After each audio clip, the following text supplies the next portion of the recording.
Not a terribly popular idea with a lot of military leaders in the country who believe there need to be some kind of footprint there in Afghanistan going forward, the way there is in Korea, the way there is in Germany. So how did the president come to this decision?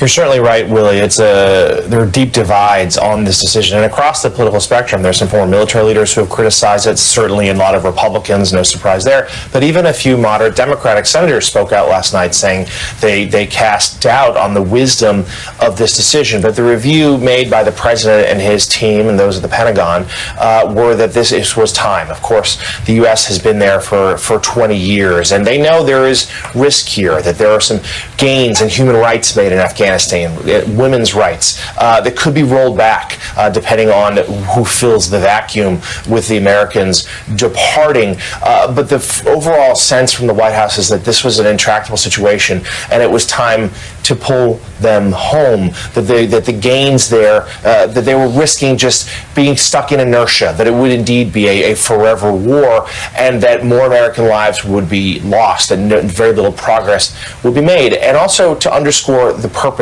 of why we were there in the first place. And that's why the president, and we'll hear from him today, he'll outline more about his decision making, chose September 11th to be the date to have these troops home, remembering that of course it was the terror attacks on that day nearly 20 years ago that led to the U.S. invasion there. And after he delivers his speech today, he's heading to Arlington National Cemetery to pay a tribute to the war dead, including those killed on the war on terror. And he believed, as a symbolic gesture, that this is the mission, this is why we're in Afghanistan, but it's time to bring them home. But believe aides around him will be nervously watching what comes next. Let's dig into this decision with the president of the Council on Foreign Relations, author of the book The World, A Brief Introduction, Richard Haass. Richard, good morning. It's good to see you. Yesterday you called this decision, quote, disappointing.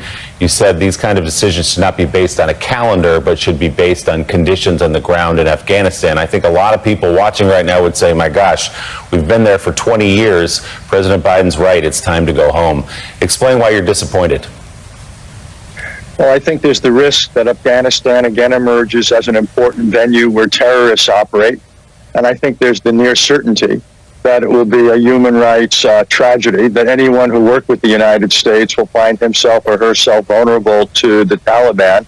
I do think this also raises questions about America's willingness to stand by our friends and allies. And look, the president's right on one thing, Willie. The conditions of success, that either peace or a military victory, were not going to be realized anytime soon, if ever. People like me were saying the definition of success in Afghanistan should simply be the avoidance of the fall of the government, and again, its reemergence as a terrorist venue. And we should be able to accomplish that at a modest cost. In this case, 2,500 troops. Thank God there hasn't been a combat fatality in Afghanistan for something like 14 months now, and long-term economic and military aid. So I think in the short run, yes, we'll save a little bit, not a whole lot. Again, the medium and long-term risk is what happens in Afghanistan. This is a decision which the president made, again, based more on calendars than conditions. People like me sit back and say any savings risks being overwhelmed by developments in that country. I guess the question, a fair question a lot of people might ask, Richard, is when will the conditions be good? In other words, when would the troops ever come home from a place like Afghanistan if we were waiting for the conditions to be right? It's the right question, and the answer is possibly never, Willie. And in Korea, the United States has had troops parked for 70 years.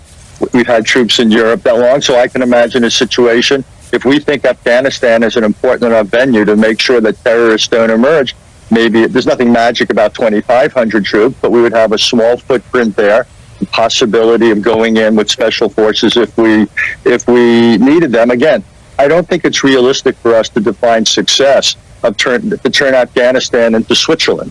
It's more what we avoid. It's not a very satisfying answer. I get it, but I think sometimes we have to be prepared for those sorts of commitments. The danger is we pull out it now, the government does fall, which I think sooner or later is more likely than not, or loses control over most of the country.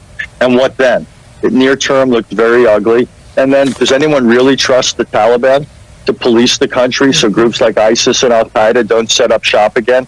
And what then? And that's what we have to think about. It's an unsatisfying situation. There's no solution here. What we're talking about is what sort of insurance premium we ought to be paying against certain possibilities. The no solution part of this is the frustration to this debate as it's really gone on for years now. Richard, as there's now, the troops coming home from Afghanistan in the coming months, there's a buildup of troops being announced in Germany. So let's talk about Russia and a potential meeting between Biden and Putin. What are your thoughts on that? Look, I've never thought diplomacy is a favor we bestow on anybody. Diplomacy is a tool of American national security. We ought to be talking to Vladimir Putin. We ought to be talking to Xi Jinping in China. And right now, the Russians, for no reason, are massively mobilizing troops against Ukraine. It's only, 7 or so years, Mika, since the Russians took Crimea, since they went in on a pretext into eastern Ukraine. And what we ought to be trying to do is discourage that. The answer is not American military intervention. I do think we ought to be looking at large-scale military help for Ukraine, send them much more equipment that they need. And we ought to be telling Mr. Putin, if you do this sort of thing, here's the price you will pay with sanctions and the rest. And if you don't do these things, and if you end up on a more responsible path, here's the potential upside to you. All right, Richard Haass, thank you very much for being on this morning. Willie? Yeah, Rev, we were talking a minute ago about your big event, the summit, the National Action Network, headlined by the President of the United States. Let's listen to a few of his taped remarks. Hey, Rev, I wish we could be together in person, but I do want to congratulate you on 30 years of the National Action Network, and thank you for your friendship, your partnership, and most of all, your courageous advocacy through these years. This organization has always been an essential voice, but never more essential than it is today. Upholding and advancing the security and prosperity of health and well-being, dignity and possibilities of all Black Americans. My American Jobs Plan will make generational investments in rebuilding America, delivering good jobs, equity, and opportunity to Black neighborhoods that never seem to get dealt in on the American dream. Replacing every lead drinking water pipe in America so that you never have to worry about another Flint. Delivering high-speed internet access to every American home, and building an economy that sees values and pays our caregivers, so many of whom are Black women. We have so much work to do. So, Rev, when all your chapters assemble today, some of them in person, some of them virtually today for this summit, there's so much going on. There's some obvious themes that you'll all be discussing, but what are the broad strokes of what'll be at the center of your conversations today? Well, Central will clearly be dealing with the George Floyd Policing Act, Justice and Policing Act that we want to see the Senate pass, how we move that forward. Our chapters will be coming, just the chapter leaders because of COVID-19, but there'll be thousands on virtually. We'll hear the president who has taped those remarks to open us up. We'll hear from Attorney General Garland, Nancy Pelosi, and Chuck Schumer and others over the next 4 days. And we have a big night. Every year we honor people in the name of Dr. King. And I want to say that the main award tonight is going to Rashida Jones, Our boss. who's the president of MSNBC. And I think that it has been too quiet, the achievement for a Black woman to be the president of a major cable station. Martin Luther King III and his family is coming in, despite COVID, to present her the award tonight. We're also honoring others, but she's getting the main award. But we're very proud of the fact that in our times, as Dr. King's granddaughter said, she's seen a Black woman at the helm of one of the major cable stations and influences in society, something he would have been proud of. Well, it's not quiet in this building. We love Rashida, but I'm glad you're telling the rest of the country That's about right. it. It's a big deal. Rev, congratulations. That's you. great. Have a great summit, and you'll hear from the President of the United States as well today. Rev, thanks so much. Coming up next. This week in COVID history. It's mid-April 2020, and Americans are so over COVID-19. You can't buy paint, you can't buy lawn fertilizer or grass seed or whatever. I mean, come on. Yeah, come on. Luckily, Trump is reopening America. The data suggests that nationwide we have passed the peak on new cases. Our country has to get open, and it will get open. We have to get our country open, Jeff. Say, sir, what metrics you will use to make that decision? The metrics right here. Well, there's certainly room for those up there, but not everyone trusts the plan, like Dr. Grouchy. I think that's a bit overly optimistic. And the Democrat state governors. Folks, that would kill people. It would absolutely kill people. And now for a counterpoint. You know what? Staying at home leads to death also. Yes, like if you accidentally drink bleach. Luckily, Trump can circumvent these naysayers with something called Twitter. A sleek new gizmo that can spread Twitter bugs to all his supporters, who eat them right up. Look at these smiling faces. Thank you, President Trump, and your amazing metric system. This has been This Week in COVID History. Never forget. Never forget. Weirdly funny, but also painful because they're not old movie clips and made up little shows. That all happened in the last administration. Good morning and welcome to Morning Joe. It is Wednesday, April 14th. Along with Willie and me, we have the host of MSNBC's Politics Nation and president of the National Action Network, Reverend Al Sharpton, former U.S. Senator, now an NBC News and MSNBC political analyst, Claire McCaskill, and White House reporter for the Associated Press, Jonathan Lemire. Joe has the morning off. We have an avalanche of news coming at us this morning, and we're following all of it, including major news expected today on the war in Afghanistan, with President Biden set to announce a date to withdraw all American troops. It was another night of unrest and tension near Minneapolis after the police shooting of Daunte Wright, as the officer who pulled the trigger has since resigned. We're also learning more about the advance warnings Capitol Police received leading up to the January 6th insurrection, including that officers were instructed by their leaders not to use their most aggressive tactics to hold off the mob. Why? We're also following new reporting on the sex trafficking investigation into Congressman Matt Gaetz. That has his one-time ally has flipped and is now working with prosecutors, sharing information about Gaetz with prosecutors, and the fallout from the government's decision to recommend a pause in the use of the single-dose Johnson & Johnson vaccine yesterday. And Willie, why don't we start right there? That's a big one. A busy morning, as you said. The issue behind the pause is that 6 recipients developed a rare blood clotting disorder in the brain within 2 weeks of vaccination.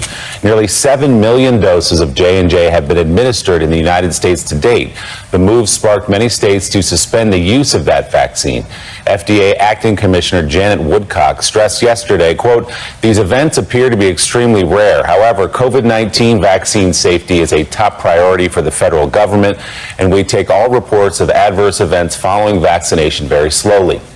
In just a moment, Dr. Anthony Fauci will be our guest to discuss this. But first, we are joined by the director of the Vaccine Education Center and an attending physician in the Division of Infectious Diseases at Children's Hospital of Philadelphia, Dr. Paul Offit. He's also a member of the FDA's Vaccine Advisory Panel, but was not part of the decision to recommend pausing the J&J vaccine. Dr. Offit, good morning. So walk us through what this decision must have been like here from the FDA and the CDC. Obviously, we're hearing from a lot of critics who say when you have 6 cases out of 7 million, less than a 1 in a million chance of this happening based on the available data, does that really outweigh the adverse effect of making people hesitant to go get the vaccine down the road? No, I'm sure this was a very tough decision for the CDC and the FDA. On the one hand, it does look like this is real, but it's rare. When you have the so-called cerebral venous sinus thrombosis, that's a blood clot in a vein in your brain, and that can cause serious and occasionally fatal problems. On the other hand, so can COVID-19, and if we scare people about getting not just the J&J vaccine but all vaccines, we have a problem because vaccines are our way out of. I think today's going to be a key day because the Advisory Committee for Immunization Practices at the CDC is going to vote on how to move forward here. and they're going to make, I think, one of three decisions. They're either going to say, I think that we should go forward with this vaccine. People need to understand that this is a rare but real side effect. Or they'll say, since this is a phenomenon primarily of young people and especially young women, that we will limit its use regarding age or gender. Or they'll say, we have two other vaccines that don't have this problem, the Pfizer and Moderna vaccine, and so we'll choose to remove it. I don't think that'll happen, but we'll see what happens today at the CDC. So defenders of this move have said this is quite literally why the FDA exists, to alert the public to potential dangers of something like the vaccine in this case. But is this the right call here when we know so many people in this country already are hesitant about the vaccine based on anecdotal stories they've heard or bad information, frankly, they've gotten online somewhere? Do you think this was the right move? Well, in a more rational world, people would look at this and say, look, the CDC and the FDA really cares about safety and not just the relatively uncommon adverse events that occur in the pre-approval trial, but also when the vaccine is given to millions or tens of millions of people because they care about safety. Therefore, I can feel comfortable about these other vaccines that don't have a problem, where I know that this, although it's a safety issue, is an extremely rare safety issue. But I think you're right, there may be just sort of a general feeling that vaccines are unsafe, and it would be a shame because we only have one way out of this pandemic, and that's vaccination. And if a critical percentage of the population chooses not to be vaccinated, we're not going to reach levels of herd immunity that are going to enable us to slow the spread of this virus. We have Dr. Fauci coming up in just a few minutes, but I want to ask both doctors this question. Operation Warp Speed, the race for a vaccine. There was a lot said about how this was history in the making in terms of the incredible pace to which these companies came together to get a vaccine to the American people. Is there any reason to believe that the speed involved in creating the vaccine perhaps has impacted quality?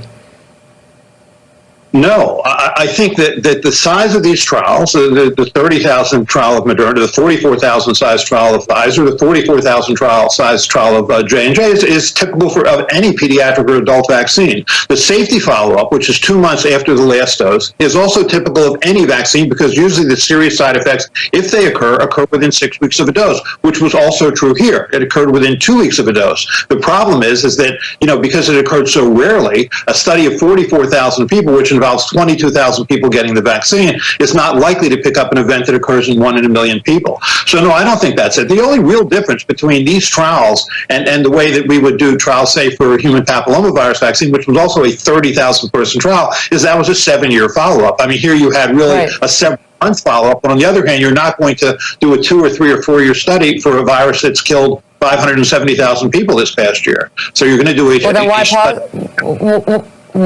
pause it? Why pause it?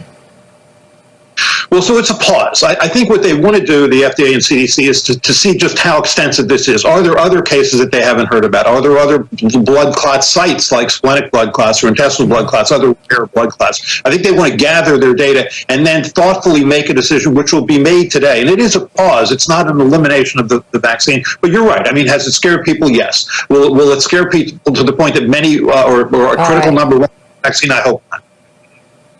Dr. Paul Offit, thank you very much. And again, Dr. Anthony Fauci will be joining us in just a few minutes. Sir, thank you very much. Vaccine. Joining us now is the director of the National Institute of Allergy and Infectious Diseases and chief medical advisor to the president, Dr. Anthony Fauci. Dr. Fauci, good morning. Thanks for being with us this morning. So let's talk about this pause in the J&J vaccine. The 6 cases of the blood clotting among the 7 million shots that have been given out, less than a 1 in a million chance based on the available data. Can you help explain what's going into this decision, how we're weighing the 6 cases versus the vaccine hesitancy that it's sure to cause? Well, the FDA and the CDC made a decision based on an accumulating number of cases. Small though they may be, they wanted to make sure they had all the information, and the prudent thing was to say, let's just stop. Very well may be quite temporary, but they just want to take a look and see if they can gather more information or even see if there are more cases that have gone unnoticed. The other reason to do it is actually an important reason, because if there are women out there who've been vaccinated who do get this really serious syndrome of clots in the brain and other parts of the body, that if they go to a physician, there's a message to the physicians out there that the natural thing that you would do to treat a clot would be to treat a person with an anticoagulant like heparin. That is contraindicated now. That would actually make things worse. So there were twofold reason. One, to just take a look at what's going on. That might just be a few days, a week or so, and then make sure that people out there know how to treat this if in fact they encounter it. Well, I understand that, and that's the FDA's job, and it's clearly doing its job. But again, with the 6 cases, and I don't need to explain to you the context that comes in, if you guys have gone out of your way for months encouraging people that it's safe to get these vaccines, that we need people vaccinated, we need herd immunity. If you want to return to normal life, the vaccine is the answer. And there are so many people in this country, good faith, decent people who just say, boy, I don't know. I've heard about people getting sick and they read things online. So how do you weigh this? If they're the CDC or the FDA, how do you make that decision when you know that it's going to prevent a bunch of people from getting the vaccine down the road? You bring up a good point, but there's an other side to that story, because much of the hesitancy that we encounter are people who wonder about the safety of a particular vaccine. I mean, I know I'm out there talking to people all the time. This, in fact, is a confirmation of how seriously we take safety. So rather than turning people off about it, if you pause it for a little while and said, you know, we're very concerned to make sure that what we put in your arm is safe. We wanted to take a few days, take a look at this, get more details about it, and then very likely, I don't want to get ahead of the FDA, but very likely they'll say, we looked at it, and now we will go back, maybe make some modifications. So to me, it's an argument for why you should get vaccinated, because the system is working. The system that is trying to protect the American people is working, which is what triggered the FDA and the CDC to do that. As you know, unfortunately, a lot of people don't read the fine print. J&J said there's no causal relationship established. We just want to make sure people are aware of this and stop and take a look and make sure there's no link to it. But people will see, I mean, I heard it yesterday. Did you hear the J&J thing? Did you hear if you're a woman between 18 and 48, you might get this blood clotting, this woman died, another woman's in critical condition. How do you fight back against that kind of information, which is out there, and people will be scared? Right. Well, you try to be as honest and transparent as you possibly can be and tell people the facts, which we're doing right now when we're having this conversation. You're absolutely right. This is an extremely rare event. There are 6 people in approximately 7 million. That's less than 1 per million. But because of an abundance of caution, they just want to make sure that everything they do is geared towards the safety of the American public. And I think that should encourage people. Dr. Fauci, Jonathan Lemire with the Associated Press is with us. Jonathan? Good morning, Dr. Fauci. Good to see you again. As you well know, the Johnson & Johnson vaccine was highly touted because it is just one shot. It can be stored at normal temperatures, and it was being viewed as a vaccine that could really be used in like rural areas, poorer areas, harder to reach areas, both in the United States and then, of course, in the developing world. And we're seeing in the poorer countries really struggling right now with the virus. So can you walk us through just the timetable now? When should we expect a decision from the FDA? What would that entail? And then when would we see potentially the Johnson & Johnson vaccine start going back into people's arms?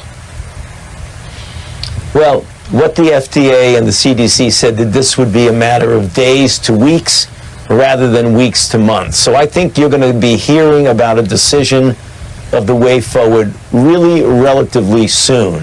What are the options? The options are come back and say, we looked at it, nothing there, not any more than you'd expect in the general population, and go right back to what you were talking about before. Or they may look and say, you know, we still have some concerns. We would like to restrict this to a certain group, whatever that group might be. Or they may be saying, which I doubt very seriously based on this, no, you shouldn't give it anymore. I think one of the first two would be likely, but then again, you don't want to get ahead of the FDA or the CDC. They're looking at the data. I'm not, but I can tell you that's likely what one of the 3 possibilities are. So, Dr. Fauci, in closing, just your words earlier in the interview, the pause is because we want to make sure what we put in the arms of the American people around the world even is safe. So what about the people who have taken the Johnson & Johnson vaccine? What's the advice for them? What's the reassurance for them? How should they be feeling this morning? Well, Well, the first reassurance is to do what I just said a moment ago, and that is this is an extraordinarily rare event, less than 1 in a million. It had occurred in a restricted bracket of time, like between 6 and 13 days. If you had it a month or so ago, I wouldn't even think about it. If you've had it within the last few days to a week, again, you shouldn't worry about it, but just stay heads up for symptoms like headache, abdominal pain, chest pain, and things like that. All right, Dr. Anthony Fauci, thank you so much, as always, for coming on the show this morning. We will see you again soon. And still ahead on Morning Joe, more on today's expected that Capitol Police received leading up to the insurrection on January 6th.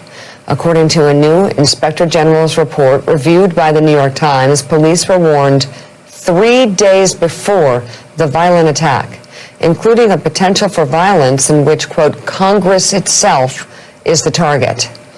The report found that officers were instructed by their leaders not to use their most aggressive tactics to hold off the mob, such as stun grenades.